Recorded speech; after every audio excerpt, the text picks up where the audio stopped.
It's in a very tight space though. Should have made it a little longer and more rigid because every time I'm turning it, it flexes. That's the hard part. So I think I need to get a nose plier and just twist it with that and see if that works. Oh yeah, that worked.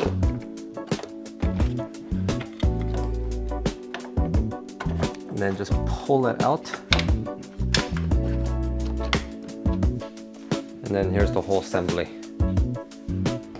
So this was in like this. So what I did was I just grabbed the needle nose plier and then just turned it and it unlocked. So, and the cool design is that there's no wires or anything. As you can see, there's no wires to unplug. Rather, it has all the plugs built into the bulb assembly. So that's kind of neat. So let's go ahead and swap these out. Alright, so here it is. And these are again switchback bulbs.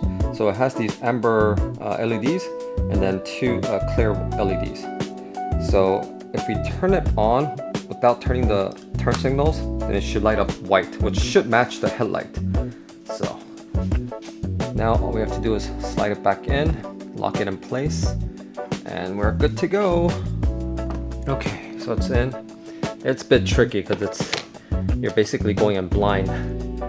Okay, now I'm gonna use my needle nose plier again, and we're just gonna turn it clockwise this time.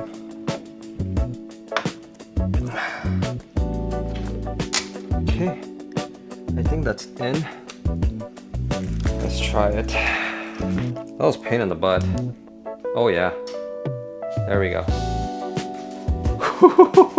My goodness, these are bright. Oh wow. Okay, I have to show you guys. Yes, it's white. Nice. Let me turn on the headlights, and it should match the color with the headlights. Nice. Perfectly matches.